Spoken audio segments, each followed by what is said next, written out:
হযরতে খিজির আলাইহিস সালামকে আল্লাহ তাআলা স্পেশাল রহমত এবং স্পেশাল জ্ঞান দিয়েছেন। মূসা নবী ইলমে লাদুন্নি অর্জনের জন্য তিনার কাছে গেছেন। তিনি শর্ত দিয়েছেন, আমার সাথে থাকলে তুমি কোনো প্রশ্ন করতে পারবে না। আমার আজ্ঞা দিয়েছিল ইমানগর, আমি নাইমা ওনার গায়ের চাক্কার হাওয়াটা করে ছেড়ে দিছি। খিজির আলাইহিস সালাম তো, আপনি আমার সাথে থাকতে পারবেন না, আপনি আউট। কেন? যে আপনি শর্ত ভঙ্গ করছেন, যে আপনারা বলছিলাম কোনো প্রশ্ন করতে পারবেন না, আপনি প্রশ্ন করে ফেলছেন। কিছুই তো খাইতে দিল না। আসো এই বাড়ির ওয়ালটা ঠিক করে দিয়ে যাই।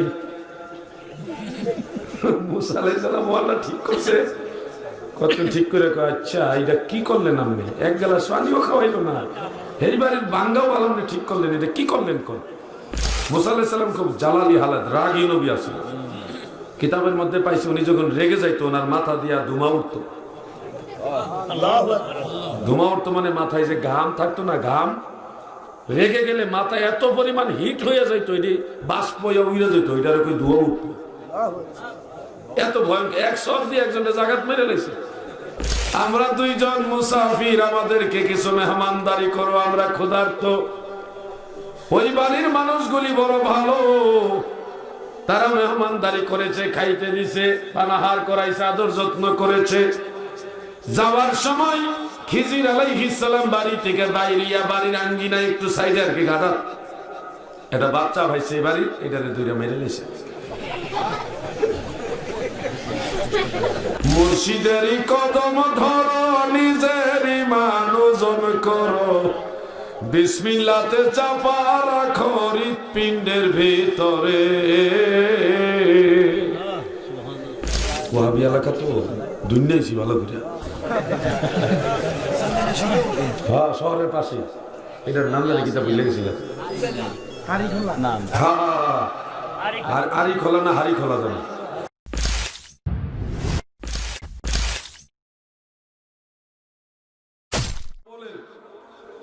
৭৫ নম্বর আয়াত আল্লাহ তাআলা বলেন কোরআন সম্পর্কে। কোরআন কি?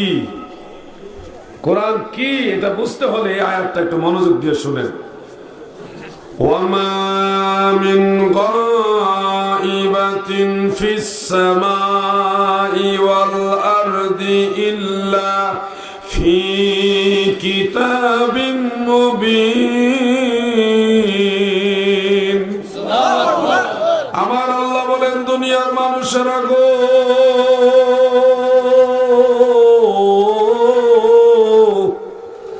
আসমান এবং জমিনে এমন কোন গায়েব নাই, আসমান এবং জমিনে এমন কোন গায়েব নাই যেই গায়েব আমি আমার কিতাবে কোরআনে উল্লেখ করিনি। অর্থাৎ ৭ আসমান ৭ জমিনে যত গায়েবের ইলম আছে সমস্ত ইলম আমার আল্লাহ কোরআনের মধ্যে ঢুকায় দিছে। এবার কি কিছুটা টের পাইছেন কোরআন কি? কিছুটা পাইছেন নিতে? যা পড়তেছেন তা না, এর ভিতরে অনেক কিছু আছে।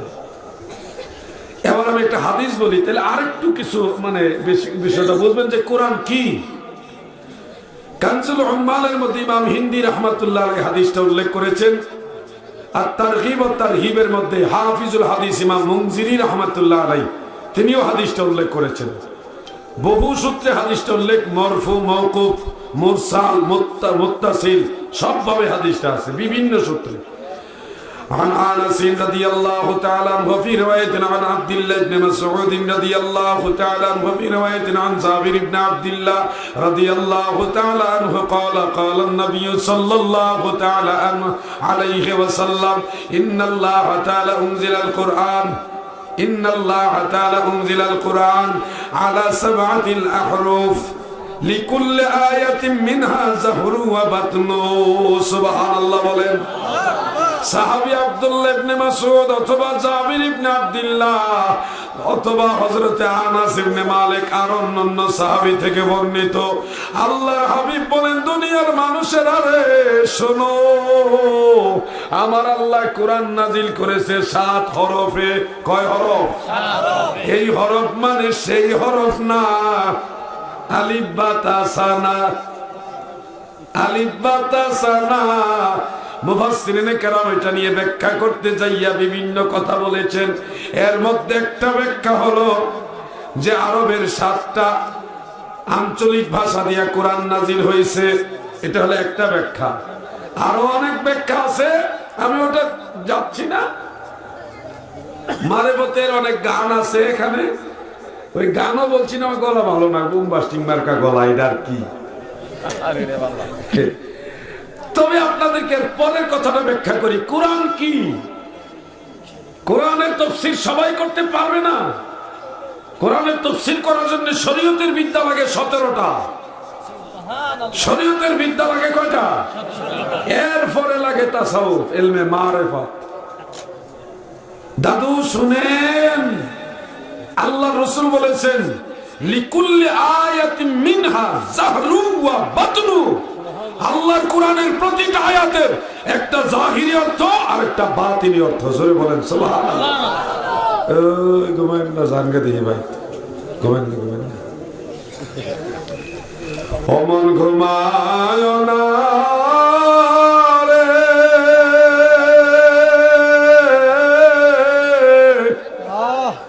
নাম জপ মাওলা,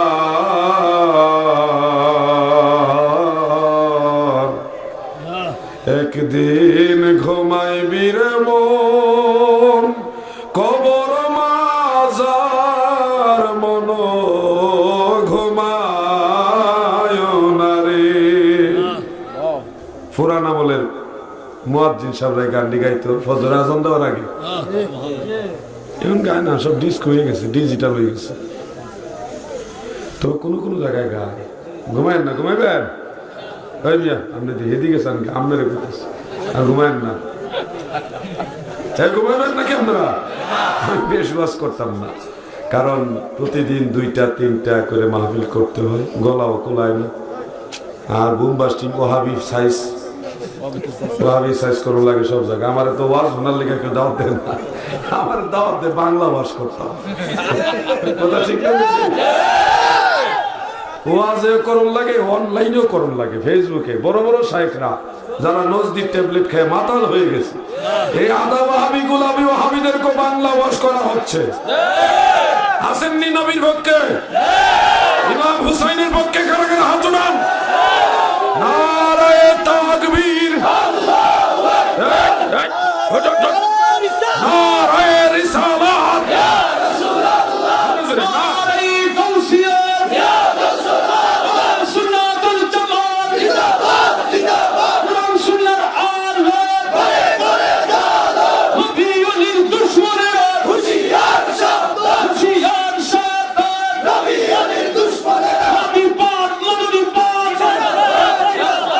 দাদু ভাই আমার, যেটা বলতেছিলাম, আল্লাহর কোরআনের প্রতিটা আয়াতের 2টা সাইড, একটা জাহিরি আর একটা বাতিনি। আমার পিতালাজান বলতেন, একটু গজল কইলাই,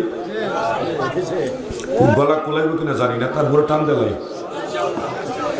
এলমে বাতে নাহি যারো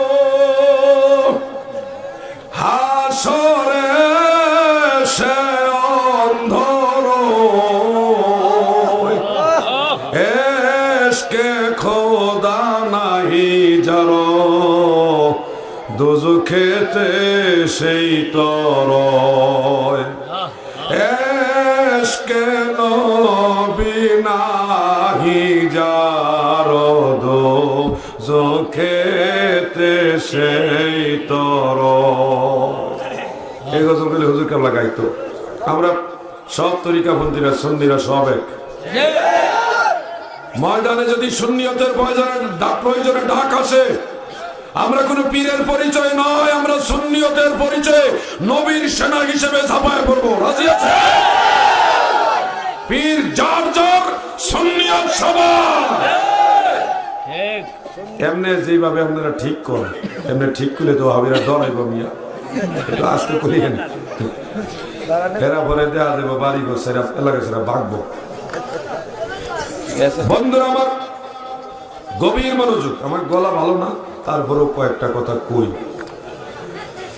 শরীয়তের দৃষ্টিতে কোরআনের কিছু আয়াত আছে যেগুলাকে হুরুফে মুকাত্তাআত বলা হয়, যেগুলির বাহ্যিক কোনো অর্থ নাই। কোরআনের আয়াত কিন্তু অর্থ নাই, তাবিল করেছে অনেকে, কিন্তু সরাসরি অর্থ কেউ করতে পারেনি, করেওনি, দাবিও করেনি। ইবনে আব্বাস রাদিয়াল্লাহু আনহু তাবিল করেছেন। তিনি বলতেন যারা এই আয়াতগুলির তাবিল জানে তাদের মধ্যে আমি একজন। আলিফ লাম মিম,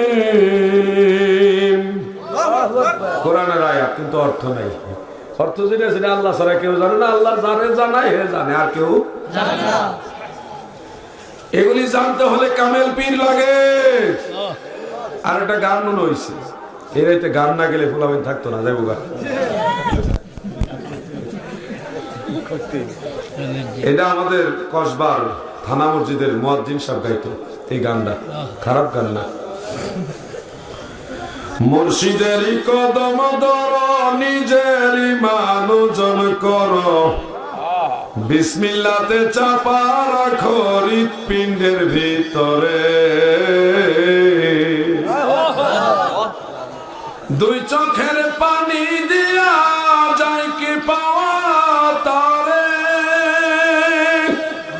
সাথে থাকলে মন মহাজন কিনা হইতে পারে, রাস্তায় পরে ধরবি যদি তারে, চলো মুর্শিদের বাজারে। পুরান আমলে গান না এটা? আমার মনে আছে মসজিদ হুজুর গাইতো, বহুদিন পরে এটা গাইলাম আজকে, বহু বছর পরে, কিন্তু মনে আছে আমার। মুর্শিদেরই চরণ ধর, নিজেরই মানুজন কর, বিসমিল্লাতে চাপা রাখো হৃৎপিণ্ডের ভিতরে। বুঝছেন কিছু? পীর মুর্শিদের কাছে এমন কিছু খেলা দেখবেন যেটা দেখলে আপনার ইমান নষ্ট হয়ে যাওয়ার ভাব হয়ে যাবে, কিন্তু এরপরে আপনাকে ভিতরে চাপা রাখতে হবে, এটা রহস্য। আপনি তখন বুঝবেন না, পরে বুঝবেন।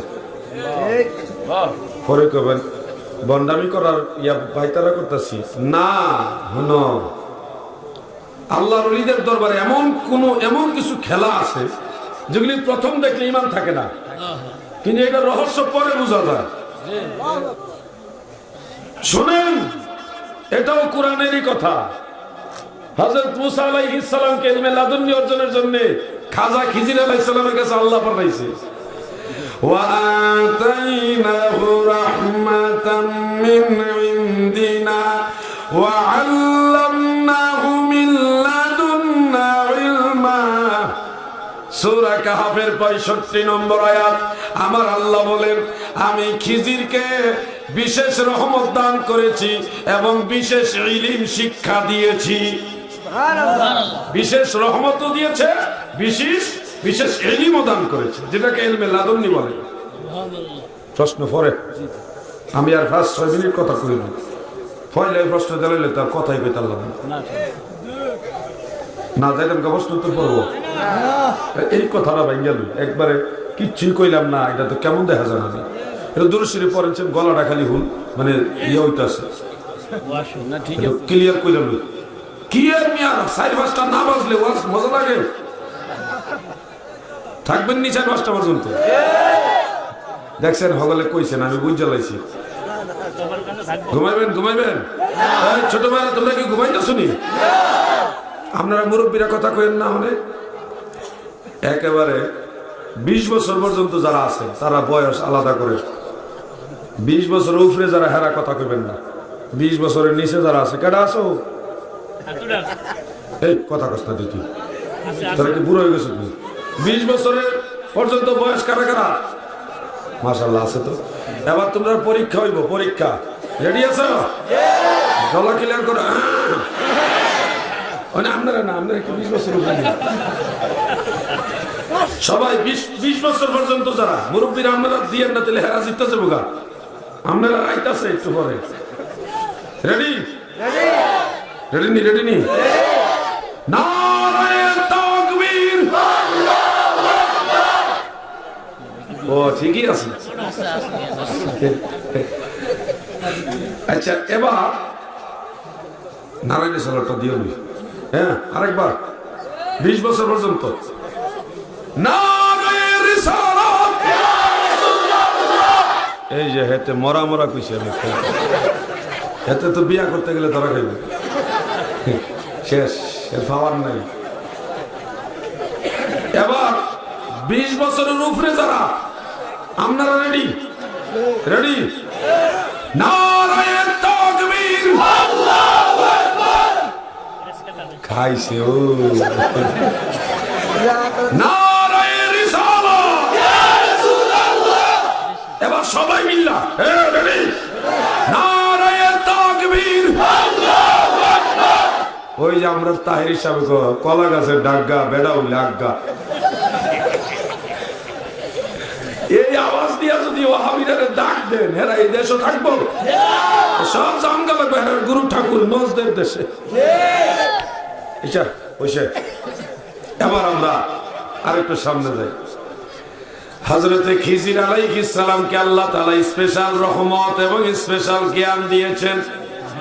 মূসা নবী ইলমে লাদুন্নি অর্জনের জন্য তিনার কাছে গেছেন। তিনি শর্ত দিয়েছেন, আমার সাথে থাকলে তুমি কোনো প্রশ্ন করতে পারবে না। কি করতে পারবে না? পীর যাহা বলে বিনা দ্বিধায় তুমি তাহাই করো, কেননা মুকাম মঞ্জিলের খবর তোমার চাইতে তোমার পীর ভালো জানে। ওই যে মুসা আলাইহিস সালামকে খিজির আলাইহিস সালাম বলছে যে আমি যাই করি কোনো প্রশ্ন করতে পারবে না। যাই হোক, গেছে নদীর পাড়ে, গিয়া দেখে পার হইবার কিছু নাই, ছোট্ট একটা নৌকা, দুইজন বালক এই নৌকা চালায়, গরিব, খুবই নেহায়েত গরিব। হুজুর মানুষ দেখছে, লম্বা জুব্বা আছে, দেখা বিনা পয়সায় পার করে দিছে। এই পার গিয়া কো, হুজুর আমরা টাকা লাগবো না, আমরা গরিব মানুষ, আমরা লাগে আপনি দোয়া করেন, আমরা যেন ভালো হয়ে চলতাম পারি। হেরাও টেহাটো দিছে না। খিজির আলাইহিস সালাম কিতা করছে শুনেন, হাতের মেঝে লাঠি আছে, লাঠি দেয় ভাবে ফার মাইরা নৌকার একটা তত্ত্ব ছিল দিচ্ছে। সুবহানাল্লাহ কোন তক্তা ছুড়ে লেছে আর বড় সুবহানাল্লাহ। আচ্ছা, আরেকটা কথা কই, ধরেন আমি গাড়ি আনছি না, এমনি আইছি, তা আমি কইলাম ভাই মাহফিল তো শেষ, আমার একটু আজ্ঞা দিয়ে না ওই যে রহিমানগর। তো ধরেন আব্দুর রহমান ভাই, ওনার মোটরসাইকেল আছে, আমার আজ্ঞা দিয়েছে রহিমানগর, আমি নাইমা ওনার গায়ের চাক্কার হাওয়াটা করে ছেড়ে দিছি। তো চাক্কার হাওয়াটা যখন আমি ছেড়ে দেবো তখন আমরা সুবহানাল্লাহ কর, সুবহানাল্লাহ কর না। শুনুন, ওই যে আরেকটা শুনুন, শুনুন, শুনুন। খিজির আলাইহিস সালাম হাতের লাঠি দিয়ে তক্তা ভেঙে ফেললেন। এটা কোরআনের ঘটনা বলছি, সূরা কাহাফের মধ্যে আছে। ছেলে দুইটা এরপরও কিছু বললো না, কিন্তু মূসা নবী রেগে গেছে, আপনি কেন ওনাদের তক্তা ভেঙে ফেললেন, এরা বিনা পয়সা আমাদের পার করে দিছে। ছেলেগুলি কত ভালো, আপনি তাদের তক্তাটা কেন ভাঙলেন? খিজির আলাইহিস সালামকে, আপনি আমার সাথে থাকতে পারবেন না, আপনি আউট। কেন? যে আপনি শর্ত ভঙ্গ করছেন, যে আপনারা বলছিলাম কোনো প্রশ্ন করতে পারবেন না, আমাদের প্রশ্ন করে ফেলছেন। আচ্ছা ঠিক আছে, আরেকবার সুযোগ দেব। আমি বুঝাতে চাচ্ছি যে আল্লাহর ওলিদের দরবারে মারিফতের বিদ্যা হাসিলের জন্য মুর্শিদ যা বলে তা মানতে হবে। এখানে প্রাথমিকভাবে আপনি কিছু যদি নাও বুঝেন, আপনাকে ধৈর্য ধারণ করতে হবে, পরে এটার ফল বুঝবেন। ওইটা বুঝাতে চাচ্ছি, যেহেতু এটা পীর মুরিদির এটা প্রেমের খেলা, এই জন্য আমি এই বিষয়টা নিয়ে একটু কথা বলতে চাচ্ছি। তাও কোরআন থেকে বলছি। কিছু দূর যাওয়ার পরে কয় খিদা লাগছে, ঢুকছে বাড়ি, খাবার চাইছে। বাড়ির মানুষ এত খারাপ, বিশেষ করে লেডিস মহিলা যেটা আছিল, এটা হলো দারোগা মার্কা মহিলা। খাওন চাইছে, দিছে, দৌড়ানি যায়,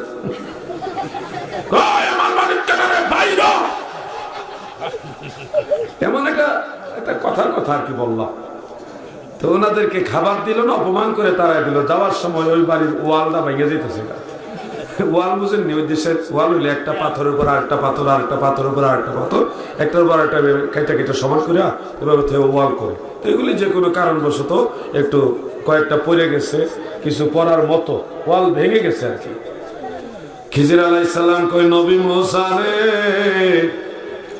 কিছুই তো খাইতে দিল না, আসো এই বাড়ির ওয়ালটা ঠিক করে দিয়ে যাই।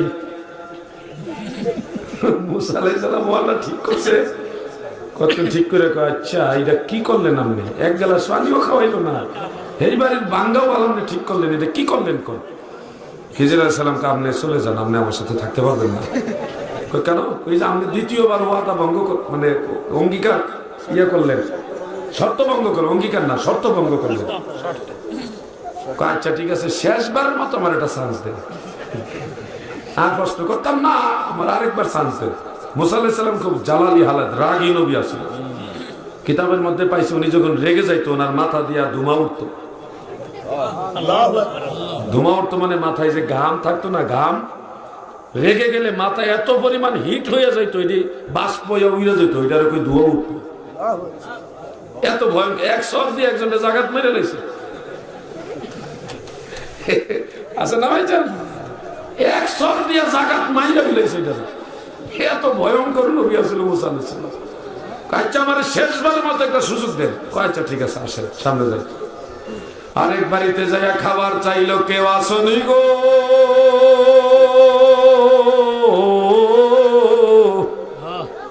আমরা দুইজন মুসাফির, আমাদেরকে কিছু মেহমানদারি করো, আমরা ক্ষুধার্ত। ওই বাড়ির মানুষগুলি বড় ভালো, তারা মেহমানদারি করেছে, খাইতে দিছে, পানাহার করাইছে, আদর যত্ন করেছে। যাওয়ার সময় খিজির আলাইহিস সালাম বাড়ি থেকে বাইরিয়া বাড়ির আঙ্গিনা একটু সাইডে আর কি ঘাটা এটা বাচ্চা ভাইছে এই বাড়ি, এটারে দুইটা মেরে লেছে।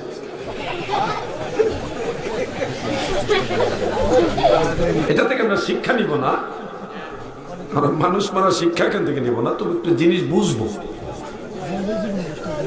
মুসা আলাইহিস সালামকে আপনার সাথে আমি থাকবো না, খিজির আলাইহিস সালামকে আপনারা রাখবো না, কারণ 3 বার শর্ত ভঙ্গ করছে। আচ্ছা ঠিক আছে, যাওয়ার আগে শুনেন আমি কেন এগুলি করলাম। এবার আসেন মারিফতের বিদ্যা। মুর্শিদের চরণ ধরো, নিজের ঈমান ওজন করো, বিসমিল্লাহতে চাপা রাখো হৃৎপিণ্ডের ভিতরে। শুনেন আবার রহস্য। খিজির আলাইহিস সালাম ডাক দিয়া কই নবী মুসা গো, শুনেন ওই ছেলেরা বিনা পয়সায় আমাদেরকে নদী পার করে দিল, এরপরও তাদের নৌকার তক্তা কেন খুলে দিলাম? ওই এলাকার যে শাসক বুঝেননি, সর্দার মাতব্বর বা এমন বড় কিছু, ওইটা হইল ডাকায়। কারণ নতুন নৌকা পাইলে জোর কইরা নৌকাটা নেয়গা। আমি দেখতেছি ওই জালিম এই রাস্তা দিয়ে আসতেছে, কিছুক্ষণ পরে আসলেই এই অসহায় 2টা ছেলের নৌকাটা দেখলেই লইয়া যাইব গা, এরা রামও যাইব চালাও যাইব। এই জন্য আমি একটা তক্তা ভাঙা দিলাম, পানি ঢুকতে ঢুকতে নৌকাটা পানির নিচে চলে গেছে, সাইডে আর কি কিনারে। এমন একটা তক্তা ভাঙা দেখলে নিত না, আর পানির নিচে পড়ে সেটা দেখলেও নিত না। পরে তারা তক্তাটা আবার জোড়া লাগায় আগের মতো চলতে পারবো। ওই জালিমের হাত থেকে তাদের নৌকাটা বাঁচাইবার লাগা আমি এই কামটা করছি। মুসা আলাইহিস সালাম তাহলে তো আপনি ঠিকই করছেন, আপনি তো এটা চিন্তা করবেন না যে শাহপুর দরবারে হুজুর কেবল আমার মোটর সাইকেলের চাক্কার ফান্ডা ছেড়ে দিল, প্রথম সেটা যাবেন গা হুজুর, আমি বিনা পয়সা আটকাই দিয়ে গেলাম, নিজের তেল পড়াইয়া হুজুর আমার চাক্কার হাওয়াটা ছেড়ে দিল, পয়লা সেটা যাবেন। কিন্তু এটা তো চিন্তা করবেন না যে চাক্কার হাওয়া ছেড়ে দিছে, আমি যেন অন্যদিকে না যাই, যদি যাই হয়তো আমি অ্যাক্সিডেন্ট করে মরে যাবো গা, অথবা আমার কোনো ক্ষতি হইব, এর লেগে চাক্কার হাওয়া ছেড়ে দিছে, আমি যেন হ্যাঁ তাই। এটা তো আমরা চিন্তা করতাম না, প্রথম সেটা যাবো। এই জন্য বলছে মুর্শিদেরই কদম ধরো, নিজের ঈমান ওজন করো, বিসমিল্লাহতে চাপা রাখো হৃৎপিণ্ডের ভিতরে। বন্ধুরা আমার, আজকে প্রথম মাহফিল করছি ইয়াতে, জানি কয়টা হারিসাইল নি কয়টা দেয়, আরে না এটার আগে আরেকটা করেছি চান্দিনা হ্যাঁ গলা চলেই না তো, ওয়াহাবি এলাকা তো দুনিয়াইছি ভালো করে। হ্যাঁ, শহরের পাশে। এটার নাম জানি কিতাব ভুলে গেছিলাম। আর আরি খোলা না হারি খোলা জানা ধুনছি আজকে জন্মের মতো। মেয়র সাহেব পাশেই ছিল, কিছু তাফালিং দিয়ে আইসি। এরপরে আইসি আমরা এই বাইরে হারি সাহেব এখন আবার গলা আরো ভালো হয়েছে। আল্লাহর ওলির লগে বইছিলাম, আওলাদে বলি হুজুরের দোয়া আছে, আপনারাও দোয়া করছিলেন লেখা গভীর রাইতে গলা যে এমন ভালোই ভালো জীবনে ভালো পাচ্ছেন। এটা হইল নগদ কারামত। আল্লামা ডক্টর পেয়ার আহমদ বাগদাদি আল্লাহর ওলি ছিল, কোনো সন্দেহ আছে? কোনো সন্দেহ নাই। যে সন্দেহ করবে সে বলি আল্লাহ চিনে না, কানা। বন্ধুরা আমার, গভীর মনোযোগ দিয়ে শুনবেন। খিজির আলাইহিস সালাম ডেকে বললেন, মুসা শোনো, যেই বাড়িতে খাইতে দিল না, অপমান করে তারাই দিল, ওই বাড়ির ওয়াল কেন ঠিক করে দিলাম? ওই বাড়িতে একজন অসহায় দরিদ্র এতিম লোক আছে, তার বাবা বা তার মুরব্বীরা কেউ এই ওয়ালের নিচে তার জন্য কিছু গুপ্ত ধন রেখে গেছে। যদি ওয়ালটা ভেঙে যায়, এই জালিমের দলেরা এগুলি লুইট্টা ভাইট্টা খাইয়া লাইব। ওয়ালটা ঠিক করে দিলে যথাসময়ে নির্দিষ্ট লোকের মাধ্যমে এই এতিমের হক এতিমের হাতে পৌঁছে যাবে। আমি এতিমের হক যেন এতিম পায়, এই জন্য ওয়াল ঠিক করে দিছি। মুসা আলাইহিস সালাম কথা, তাহলে তো আপনি অনেক ভালো কাজ করছেন, কিন্তু প্রথম তো জিতে গেছে গা। 3 নম্বরে বললেন, মুসা শোনো, যেই বাড়িতে খাইতে দিল, আদর করলো, যত্ন করলো, মেহমানদারি করলো, কিন্তু ওই বাড়ির বাচ্চা কেন মেরে ফেললাম? শোনো, ওই বাড়ির সবগুলি মানুষ ভালো, ওই বাড়ির সবগুলি মানুষ জান্নাতি হবে, তবে এই বাচ্চাটা যদি বেঁচে থাকে, বড় হয়, সে এত বড় ভয়ঙ্কর কাফের হবে। তার কারণে এই মানুষগুলি কুফরিতে লিপ্ত হয়ে তারাও জাহান্নামী হয়ে যাবে। এই মানুষগুলি যেন জাহান্নামী না হয়, এই কারণে আমি পথের কাঁটা আগে সরায় দিলাম, তারা যেন আল্লাহর জান্নাতে যাইতে পারে। চিন্তা করছেন? এই জন্যে বলছে, কদম ধরো, নিজের ঈমান ওজন করো, বিসমিল্লাতে চাপা রাখো হৃৎপিণ্ডের ভিতরে। পীরের হুকুম মানবেন, যখন যে হুকুম দেয় এটা মাইনা নেন। ও মিয়া, আমাদের ঈমান তো অনেক দুর্বল, অনেক দুর্বল আমাদের ঈমান। মসনবী শরীফের একটা কাহিনী বলি। এক পীর সাহেব তার মুরিদকে, এটা মাইন্ড করবেন না, এমনি বুঝার জন্য বলছে, আমাদের অবস্থা ওরকম না, আরো অনেক দুর্বল হয়ে গেছে আমরা। ইমাম জালালউদ্দিন রুমি রাহমাতুল্লাহ আলাইহি ঘটনাটা বলছে। এক পীর তার মুরিদকে বলছে, বাবা আমার একজন খাদেম লাগবে। মুরিদ বলল, হুজুর আমি সারা জীবনের জন্য আপনার খাদেম হয়ে গেলাম। তখন ওই পীর মুরিদকে পরীক্ষা করার জন্য বলছে, বাবা আমার একজন খাদেমা লাগবে, মহিলা একজন সেবিকা লাগবে। সে বলতেছে, হুজুর আমার স্ত্রী আপনার সেবিকা বানায় দিলাম। এটা দলিল না, দলিল হিসাবে না, শিক্ষার জন্য না, জাস্ট একটা পয়েন্ট বোঝার জন্য আমি বলতেছি। তখন বলতেছে, আমার একজন বালক সেবক লাগবে। ওই মুরিদ বলতেছে, আমার ছেলেকে আপনার সেবক বানায় দিলাম। পীর বলতেছে, বাবা আমার একটা বালিকা সেবিকা লাগবে। তখন বলতেছে, হুজুর আমার মেয়েও আপনাকে দিয়ে দিলাম। তখন পীর বলতেছে, বাবা আমার কিছুই লাগবে না, তবে আমি দেখলাম তুমি কি আমার জন্য আমার সর্বোচ্চ খেদমত করতে রাজি কিনা, এটা টেস্ট করলাম। আসো বাবা তুমি আমার সিনার মধ্যে, বুকের সাথে বুক চাপ লাগায় এলমে মারিফতের নূর মুরিদের সিনার মধ্যে ঢুকাই দিয়েছে।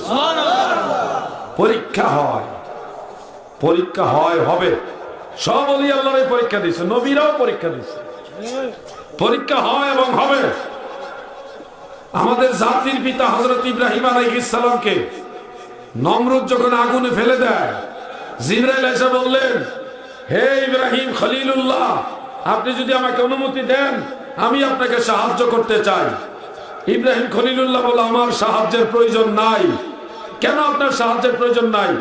আমি তো আমার জন্য কাজ করি না, আমি যে আল্লাহর গোলামি করি সে আল্লাহ তো আমাকে দেখতেছে, তিনি আমাকে বাঁচাবেন, তিনি আমাকে সাহায্য করবেন। সুবহানাল্লাহ বলে। কি কঠিন ইমান। ব্যাং এসে ব্যাং বুঝেন, ব্যাং এসে বলতেছে, হুজুর হে ইব্রাহিম খলিলুল্লাহ, আপনি আমাকে বা আমাদেরকে হুকুম দেন, এই নমরুদের আগুনের কুণ্ডলি আমরা প্রস্রাব করে নিভাই দিব। ব্যাংকের হিসাব কয় কেজি?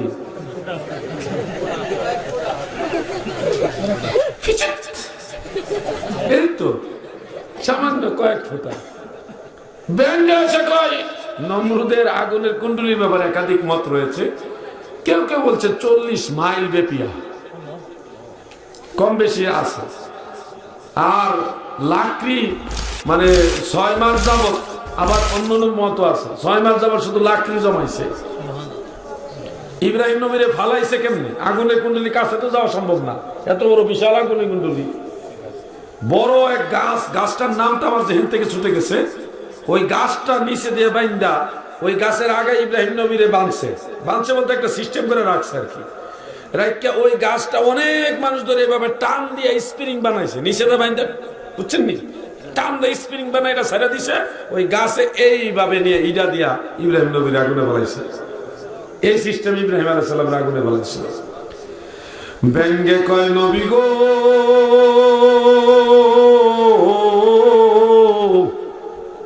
আপনি যদি বলেন নমরুদের বিশাল অগ্নিকুণ্ড প্রস্রাব করে নিভাই দিব, ব্যঙ্গের প্রস্রাবের কতটুকুই কিন্তু সাহস করে নবীর পক্ষে থাকছে। এই জন্যে বলা হয়ে থাকে ব্যঙ্গের প্রস্রাব লাগলে অজু ভাঙ্গে না। এটা নিয়ে আর কথা আছে, আমি একটা মুখতাসার বিষয় বুঝালাম যে ব্যাং নবীকে ভালোবাসার কারণে তার ইজ্জত বাড়ছে, তার ইজ্জত বাড়ছে। এই জন্য আমরা নবীজিকে ভালোবাসতে চাই কিনা? সবাই বলেন চাই কিনা? আমি হয়তো পারবো না গোটা দুনিয়ার সমস্ত বাতিলদের সাথে মোকাবেলা করে পারবো না, হয়তো আমি পারবো না, কিন্তু আমি আমার ভূমিকা নিতে কৃপণতা করব না। এজন্য আমি বলি সারা পৃথিবীর সমস্ত বাতিলরাও যদি আমার নবীর শানের বিরুদ্ধে দাঁড়ায়, তাদের সাথে আমি আলাউদ্দিন জিহাদি একাই লড়াই করতে পারবো।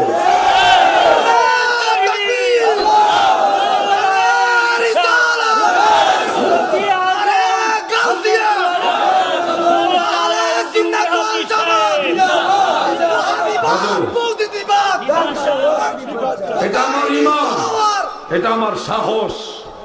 কারণ আমি আমার পক্ষে না, আমি যার পক্ষে সেই নবীর পক্ষে আল্লাহ নিজেও আছে। ঠিক না? তুমি সাহস করে আগায় যাও, দেখবা সাহায্য পাইবা। আগাও, মানে তোমার কাজ তুমি করবে না, তোমার কাজ যে করা সেই করে দেব, তুমি সামনে যাও। একটু আগাই যেতে হবে, কাপুরুষের মতো পিছপা হয়ে থাকলে হবে না। আমি আলাউদ্দিন জিহাদি ছোট্ট একজন মানুষ, সাধারণ একজন মানুষ, কি বা জানি, কিন্তু কুখ্যাত দুইজন, একজন বেহুদা আর একজন পোল্টিবাস, যারা আল্লাহ রসুলের হাজির নাজির মানে না, আল্লাহর হাবিবের নূরের তৈরি মানে না, তাদের সাথে অনলাইনে যুদ্ধ করে আলহামদুলিল্লাহ মদিনা আল্লাহর মহব্বতে বলতেছি অলরেডি তারা এই বিষয়ে একেবারে পরাস্ত হয়ে গেছে। কোন সাউন্ড নাই, টেরিং বেরিং টেরিং বেরিং উত্তর দিচ্ছে, কিন্তু আর বস্তায় মাল নাই। ইতিহাস লেখা লইছে, চিন্তা করেন না। আল্লাহু আকবার। মৃত ব্যক্তির জন্য মানুষকে খাওয়ানো যাবে কিনা ও নির্ধারিত ভাবে 4 দিন বা 40 না করলে সমস্যা হবে কি? প্রশ্ন। প্রথম প্রশ্নের উত্তর হলো, মৃত ব্যক্তির জন্য অর্থাৎ মৃত ব্যক্তির আত্মার শান্তির জন্য মানুষকে খাবার দেওয়া যাবে। এই ব্যাপারে আমি অনেক দলিল আগেও দিয়েছি। একটা হাদিস, দুইটা হাদিস বলি। সুনান নাসাইতে, মুজামুল কবির লিত-তাবারানিতে বিশুদ্ধ সনদে হাদিসটা উল্লেখ। عن سعد بن عبادة أنه قال يا رسول الله إن أم سعد ماتت فأي صدقات أفضل؟ قال الماء فحفر البئر وقال هذه لأم سعد। সাদ ইবনে উবাদা একজন সাহাবী, তিনার মা মারা গেছে। মা মারা যাওয়ার পরে আল্লাহ রসুলের দরবারে গেছে, যাইয়া বলতেছে নবী গো, কোন সাদাকা আমার মায়ের জন্য সর্বোত্তম হবে? নবীজি বললেন পানি। আরব দেশে পানির খুব মূল্য, এই জন্য পানির কথা বলছেন, এখনো পানির খুব দাম। তখন তিনি নিজের অর্থায়নে একটা কুয়া খনন করে বললেন, এই কুয়াটা আমার মায়ের জন্য দান করে দিলাম, বিনা পয়সায় আপনারা টাকা পানি পান করেন। সুবহানাল্লাহ। এই হাদিস থেকে বোঝা যায় কোন সন্তান যদি মায়ের আত্মার শান্তির জন্য দুনিয়ার মানুষের পান বা পানাহারের ব্যবস্থা করে, তাহলে এটা এই হাদিস দ্বারা সমর্থিত জায়েজ। যদি না জায়েজ হইতো তাহলে সন্তানকে মায়ের আত্মার শান্তির জন্য পানি দান করার অনুমতি নবীজি দিতেন না। এই হলো আরেকটা হাদিস। ইমাম আহমদ বিন হাম্বল রাহমাতুল্লাহ আলাইহির কিতাবুজ জুহুদের মধ্যে বিশুদ্ধ সনদে হাদিসটা আছে, যে হাদিসটা ইমাম আবু নুআইম ইসফাহানি রাহমাতুল্লাহ আলাইহির হিলিয়াতুল আউলিয়ার মধ্যে সনদ সহকারে উল্লেখ আছে। হাফিজুল হাদিস ইমাম জালালউদ্দিন সুয়ুতি রাহমাতুল্লাহ আলাইহির আল হাবিলিল ফাতাওয়ার মধ্যে ওই হাদিসটা আছে। قال طاووس رحمه الله ان الموت يفتنون في قبورهم سبعا فكانوا يستحبون ان يطعم عنهم ذلك الايام।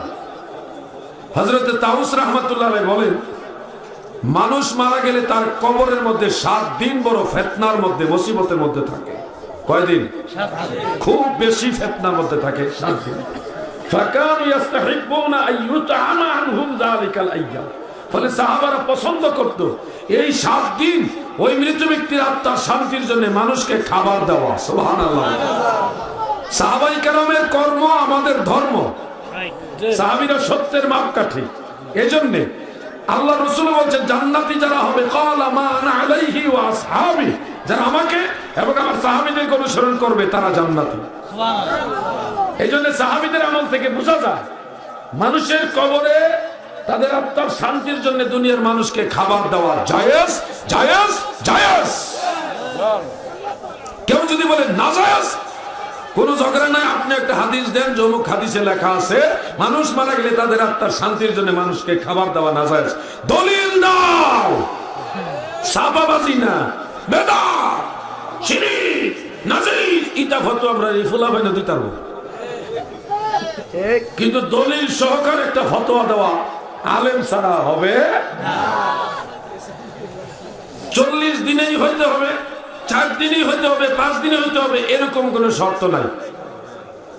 আপনার ইচ্ছা 4 দিনও করতে পারবেন, 5 দিনও করতে পারবেন, 6 দিনও করতে পারবেন, 7 দিনও করতে পারবেন, 40 দিনও করতে পারবেন, 39 দিনও করতে পারবেন, 41ও করতে পারবেন। সবার যেদিন সুবিধা হয় ওই দিন।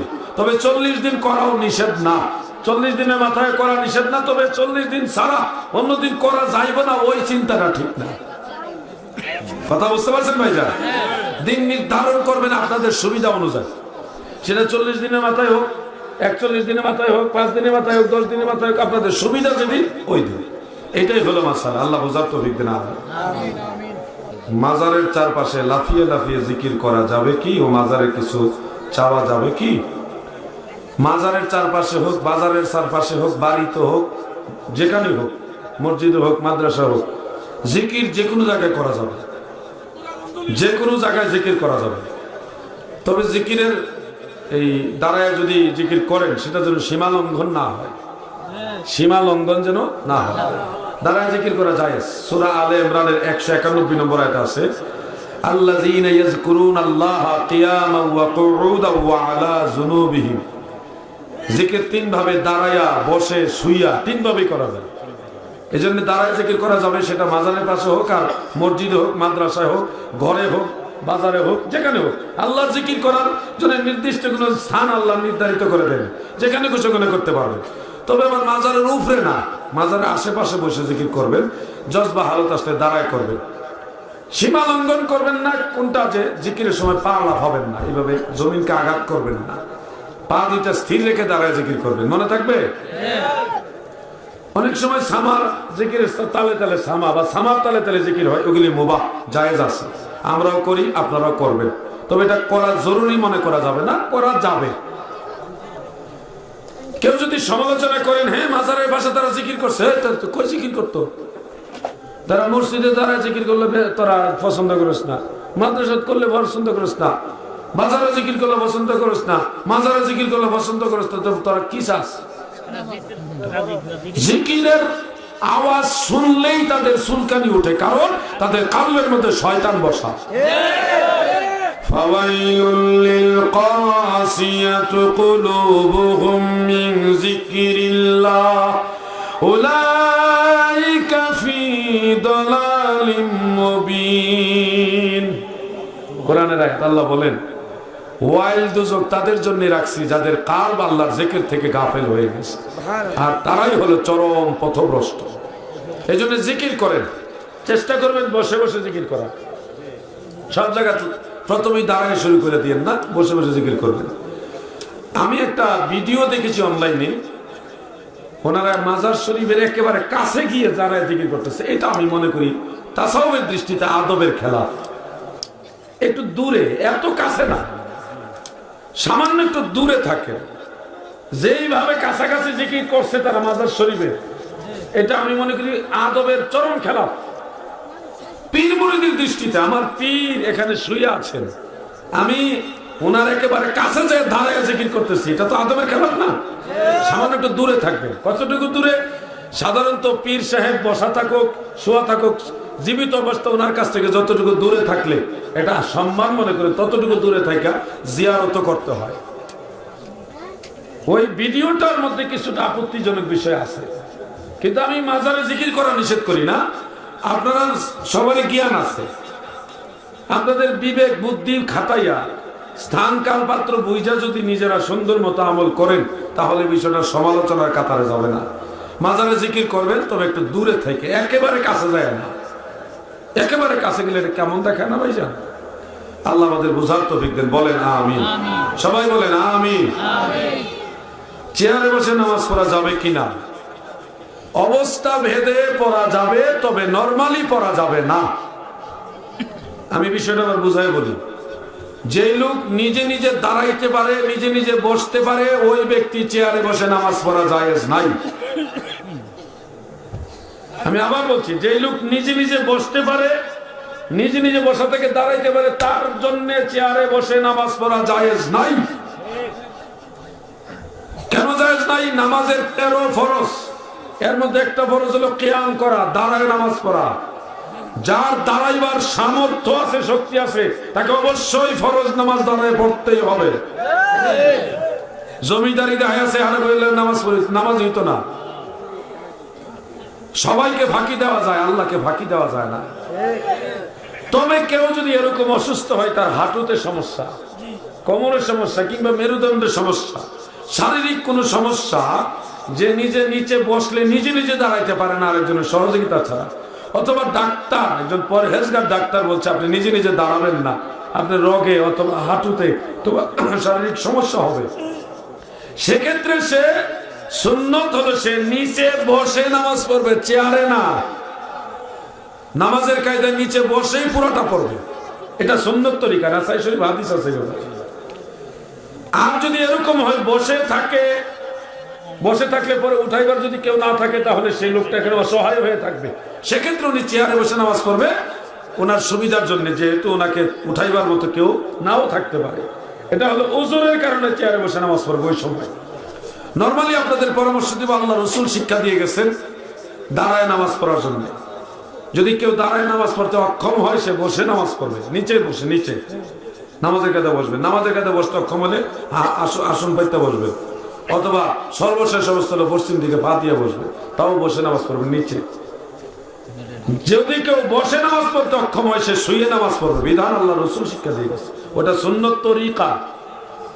আর চেয়ারে বসে নামাজ পড়বে ওই ব্যক্তি যিনি বসলে দাঁড়াইতে পারে না, দাঁড়ানোর থেকে নিজে নিজে বসলেও সমস্যা হয়, এবং সে যদি নিচে বসে নামাজ পড়ে, তাহলে তাকে উঠাইয়া দেওয়ার মতো পরবর্তীতে কেউ নাও থাকতে পারে, সেই আশঙ্কায় সে চেয়ারে বসে নামাজ পড়বে, ইশারায় রুকু করবে, ইশারায় সেজদা করবে। ওই সময় চেয়ারে বসে নামাজ পড়া জায়েজ। আমি আপনাদেরকে চেয়ারের পরামর্শ দিব না, আপনাদেরকে পরামর্শ দিব নিচে বসে নামাজ পড়ার জন্য, যদি আপনারা দাঁড়াইতে অক্ষম হন। নিচে নিচে। ও মিয়া, মনে কষ্ট নিয়েন না। নামাজে সূরা হোক, কেরাত হোক, দোয়া দরুদ যাই পড়েন, কার সামনে পড়েন জানেন? কার কাছে পড়েন জানেন? এজন্য সর্বোচ্চ বিনয়, সর্বোচ্চ আদব নামাজের দিকে খেয়াল রাখবেন। চেয়ারে বসলে একটু জমিদারি ভাবায় পড়ে, এই ভাবটা রাখেন না। একান্তই যদি এমন কোন ওজন না থাকে চেয়ারে বসে নামাজ পড়বেন না, পরামর্শ দিচ্ছি আপনাদেরকে, নিচে বসে পড়েন, নিজেকে বিনয়ের সাথে একবারে জড়সড় হয়ে একেবারে নিজেকে ভীত সন্ত্রস্ত খুশু খুশু নিয়ে বসেই নামাজটা পড়েন। অসুস্থ যারা আপনারা নিচে বসে পড়েন, আর একান্ত ওই পর্যায়ের ওজন থাকলে চেয়ারে বসে পড়বেন। আল্লাহ আমাদের বুঝার তৌফিক দেন, বলেন আমিন, বলেন আমিন। হুজুর আল্লাহর ওলিদের রাদিয়াল্লাহু আনহু বলা যাবে কিনা? বলা যাবে, তবে সবাইকে না বলাই ভালো, বিশেষ বিশেষ ওলিদেরকে রাদিয়াল্লাহু আনহু বলা যাবে। এর দলিল হলো রাদিয়াল্লাহু আনহু ওয়া রাদু আনহু যালিকা লিমান খাশিয়া রাব্বাহু। এই যে রাদিয়াল্লাহু আনহু শব্দটা আল্লাহ কোরআনে আনছে, এটা শানে নজুল খাস সাহাবীদের সম্পর্কে, কিন্তু তাফসীর উসুলে তাফসীর সম্পর্কে যাদের জানা আছে তারা জানেন আয়াতের শানে নজুল খাস হলো হুকুম আম হয়। যালিকা লিমান খাশিয়া রাব্বাহু, যারা আল্লাহকে ভয় করে তাদের কথাটাকে মতলকান আল্লাহ তাআলা উল্লেখ করেছে। ইন্নামা ইয়াখশাল্লাহা মিন ইবাদিহিল উলামা। তাহলে আল্লাহর আলিম যারা তারাও আল্লাহকে ভয় করে, ওই হিসাবে মুত্তাকি আলিম যারা তাদের নামের সাথে রাদিয়াল্লাহু আনহু লেখা যাবে। আমি সরাসরি কোরআন থেকে দলিল দিলাম, এটা আরো আছে দলিল। ইয়া আইয়াতুহান নাফসুল মুতমাইন্নাতু ইরজিই ইলা রাব্বিকি রাদিয়াতাম মারদিয়া। এখানে নফসে মুতমাইন্নার স্তরের লোকদেরকে আল্লাহ ডাক দিয়ে বললেন ইরজিই ইলা রাব্বিকি রাদিয়াতাম মারদিয়া। এই যে রাদিয়াতাম, সন্তুষ্টি চিত্তে তোমরা রবের দিকে প্রত্যাবর্তন করো, এই সন্তুষ্টি চিত্তটাকেই বলা হয় রাদিয়াল্লাহু আনহু, আল্লাহ ওনার উপরে সন্তুষ্ট থাকুক।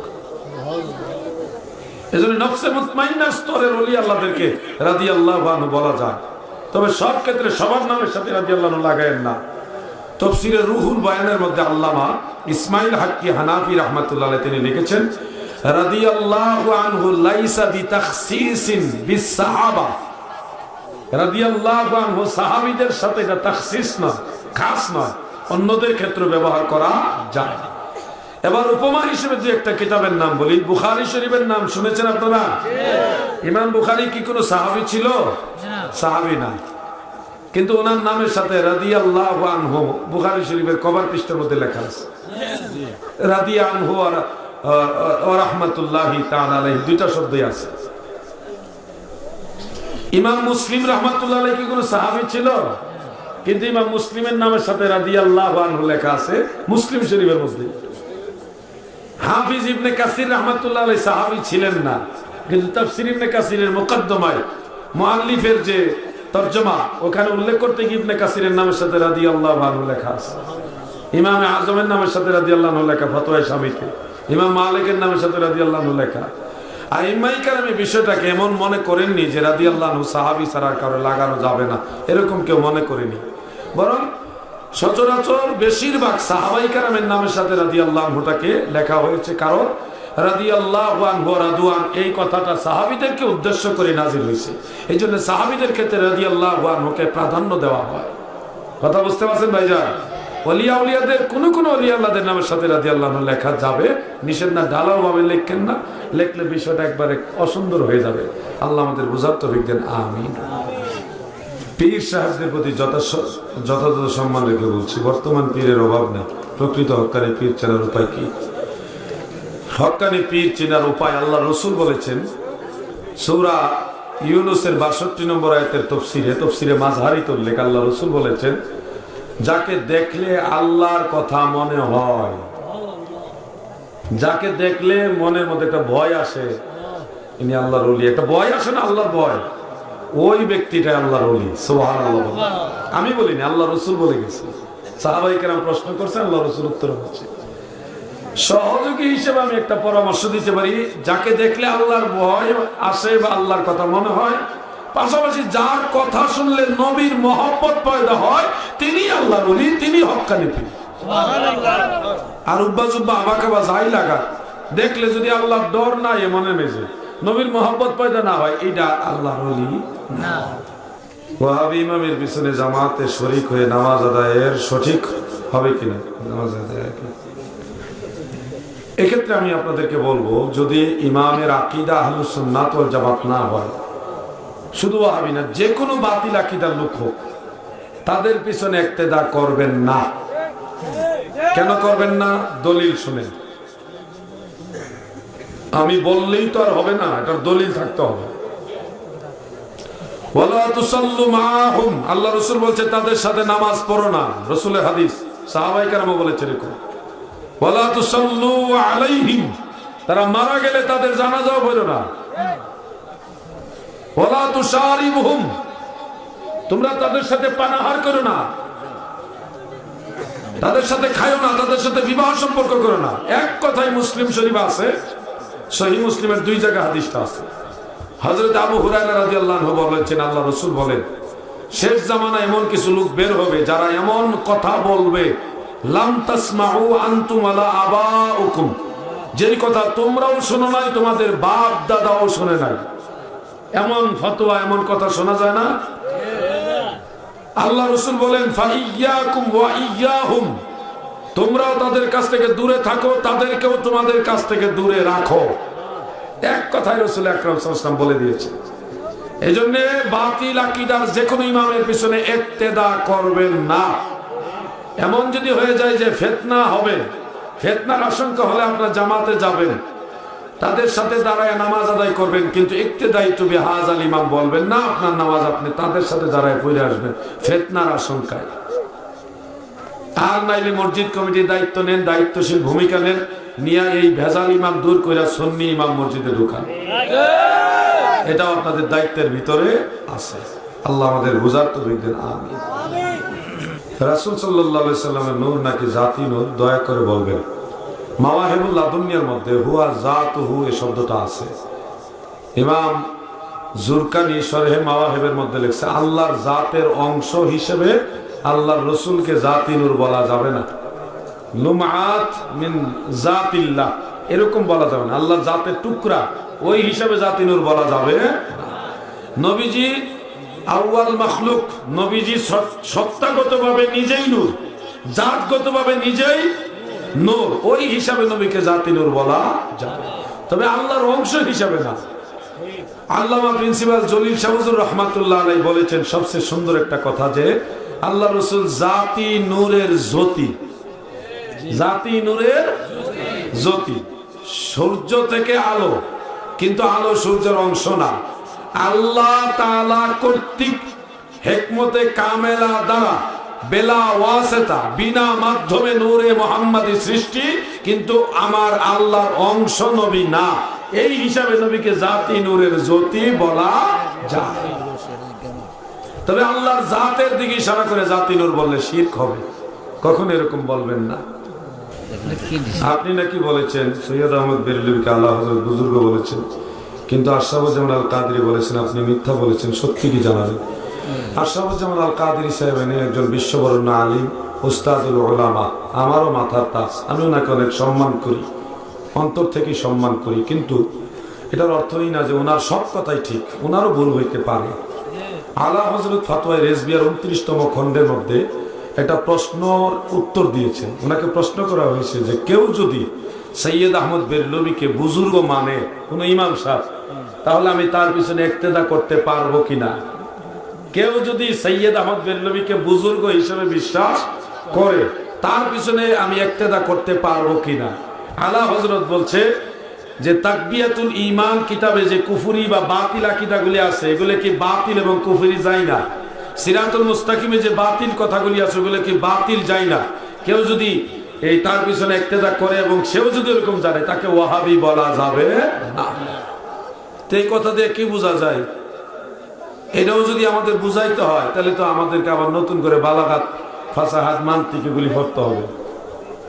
সৈয়দ আহমদ বেরলভী একজন আল্লাহর ওলি ছিল, একজন বুজুর্গ ছিল, এটাই চূড়ান্ত কথা। ওনার লেখার নিজের কোনো লেখা কিতাব নেই। ওনাকে প্রশ্নবিদ্ধ করেছে ইসমাইল দেহলভী অথবা তার সাঙ্গপাঙ্গ যারা ছিল তারা। এই বিষয়গুলি নিয়ে বাড়াবাড়ি করে আমরা সিলসিলাগত অনেক দূরত্ব তৈরি করে ফেলেছি। যার যার বুজুর্গদেরকে তারা ইজ্জত করবে, এটা স্বাভাবিক। আপনার বুজুর্গ যারা ওনাদের ইজ্জত আপনি করবেন, এটাও স্বাভাবিক। এগুলো নিয়ে বাড়াবাড়ি করে সুন্নিয়তের 12টা বাজাইছে, এই ঠেলাঠেলি ধাক্কা দেখে আমরা চাই না। সৈয়দ আহমদ বেরলভী রাহিমাহুল্লাহকে যদি আপনি ইজ্জত দিতে না পারেন, চুপ থাকেন, বাস। ওনার ব্যাপারে গালাগালি করার দরকার কি? চুপ থাকেন, ওনার ব্যাপারে আল্লাহ ফয়সালা করবেন। আলা হযরতকেও এখন ওই সৈয়দ আহমদ বেরলভী মসলকের লোকেরা গালাগালি করতেছে, তো বিষয়টা কি হইল? নেগেটিভ হয়ে গেল না বিষয়টা? আপনি যদি আমার বাবার গালি দেন, আমি চুপ করে থাকবো নাকি? এগুলি করতে করতে সুন্নিয়তের 12টা বাজছে, আমরা এগুলি চাই না। আপনি যদি সৈয়দ আহমদ বেরলভীর ব্যাপারে প্রশংসা করতে মনে না চাই, চুপ থাকেন। আমরাও আলা হযরতকে ভালোবাসি, আমরা আলা হযরতের প্রশংসা করি। যদি একান্তই কারো মনে না চায়, প্রশংসা করেন না, কিন্তু গালি দিয়েন না। পরস্পর পরস্পরকে গালাগালি করে সুন্নিয়তের অনেক ক্ষতি হয়েছে, আমরা এই ক্ষতিটা চাই না। সৈয়দ আহমদ বেরলভীকে গালি না দিলে আমার ঈমান যাবে না, অথবা আলা হযরতকে গালি না দিলে আমার ঈমান যাবে না। কিন্তু গালাগালি করলে সুন্নিয়তের বৃহৎ ঐক্য নষ্ট হবে। কথা বুঝতে পারছেন ভাইজান? এগুলো নিয়ে আমরা বাড়াবাড়ি চাই না। বহু হয়েছে, ইসমাইল দেহলভী সে বেঈমান, তার লেখা কিতাবের মধ্যে অসংখ্য আপত্তিকর কথা আছে, তাকে আমরা সমর্থন করি না। সৈয়দ আহমদ বেরলভী যদি ঢালাওভাবে খারাপই হইতো, নূর মোহাম্মদ নিজামপুরী ওনার কাছে গিয়ে বায়াত হইতো না। সেটা জিহাদের বায়াত হোক আর তরিকতের বায়াত হোক, বায়াত হইতো না। নূর মোহাম্মদ নিজামপুর একজন পাক্কা সুন্নি ছিল, একজন আল্লাহর ওলি ছিল। তিনার থেকে আটরশি, সারসিনা, ফুরফুরা, এরপরে জৈনপুর না, ফুলতুলি কিনা আমি জানি না, আমার সিলসিলা জানতে হবে। ফুলতুলি আছে নাকি? না, ফুলতুলি তো জৈনপুরি সিলসিলা, ফুলতুলি না। নূর মোহাম্মদ নিজামপুরি থেকে আসছে সারসিনা, ফুরফুরা, আটরশি, এনায়েতপুর, শম্ভুগঞ্জ, প্যারাডাইস পাড়া, হ্যাঁ, অলিতলা। আমি শিওর জানি না, আপনার উপরে ইয়ে করে বললাম। আরো অনেক সিলসিলা আছে, যে সিলসিলাগুলোর মধ্যে কোনো বাতিল আকীদা সাধারণত পাওয়া যায় না। আল্লামা আবু বকর সিদ্দিক ফুরফুরাবি রাহমাতুল্লাহ আলাইহির অনেক অবদান আছে ভারতবর্ষে, যার যার অবদানটা আমরা স্বীকার করে নিই। আচ্ছা, আমি আটরশি হুজুরের মুরিদ, আমি যে আল্লাহর ওলি ডক্টর পিয়ার আহমদ বাগদাদী রাহমাতুল্লাহ আলাইহিকে আল্লাহর ওলি মানলাম, এদিকে আমার ইজ্জত গেছে গা? আমি ওনারে না মানলে আমার ইজ্জত যাইব, কারণ উনি আল্লাহর ওলি। ঠিক না? আল্লাহর ওলিদেরকে মেনে নেন, যার যার অবস্থান স্বীকার করে নেন, অবদানগুলি স্বীকার করে নেন, নিজেদের মধ্যে ইউনিটি তৈরি করে নেন, ঐক্যবদ্ধ হয়। বহু ঝগড়া হয়েছে, আর না এই ঝগড়াগুলি কিছু কিছু মানুষ লাগাই রেখে তাদের ফায়দা নিতেছে।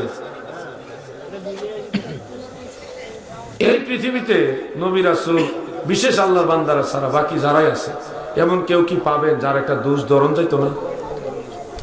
সবারই পাইবে। যারে দেখতে ভালো মানে পছন্দ লাগে না, তার কোনো না কোনো বলে এমনি ধরন যায়। এগুলি করবেন না, সুন্নিয়তের ক্ষতি করবেন না। আমরা মিলেমিশে থাকলে কত সুন্দর। বাতিলরা ভয় পায় বেশি, ঠিক না? সব সুন্নিরা যদি এক হয়ে যায়, বাতিলরা ভয় পাবে কিনা? আমি সৈয়দ আহমদ বেরলভী মাসলাকের লোক, কিন্তু আইনুল হুদা, মুফতি শাহ আলম, তাদের আকীদায় ভেজাল পাইছি, আমি সাথে সাথে ধরছি, ধরি নাই? আকীদার ব্যাপারে কারো ছাড় দেওয়া হবে না। কেউ যদি সিলসিলা আমাদের দাবি করে ওয়াহাবি আকীদা আমদানি করে, তাদেরকে ছাড় দেওয়া হবে না। আমি দেইনি ছাড়, আমি তো এনে ফিরিত দেখাইতে পারতাম যে আমাদের সিলসিলা দেয় নাই। তো আকীদার কাছে কিসের ফিরিত? হুব্বে রাসূল, তাজিমে রাসূলের কাছে কাউকে ছাড় দেওয়া হবে না। এগুলি নিয়ে বাড়াবাড়ি করবেন না, আল্লাহর ওয়াস্তে বলে গেলাম, অনুরোধ করে গেলাম, এগুলি নিয়ে বাড়াবাড়ি করবেন না। আপনার সিলসিলার কথা আপনি বলেন, হাজারবার আমরা সাধুবাদ জানাই। আমাদেরটা আপনি বলতে পারেন না, বলেন না, অসুবিধা নেই, এটা আমরা রাগান্বিত না। আপনার তো আপনি বলেন না, অসুবিধা কি? আমাদেরটা আমরা বলি। মূল কাজটা হবে আমাদের সুন্নিয়ত।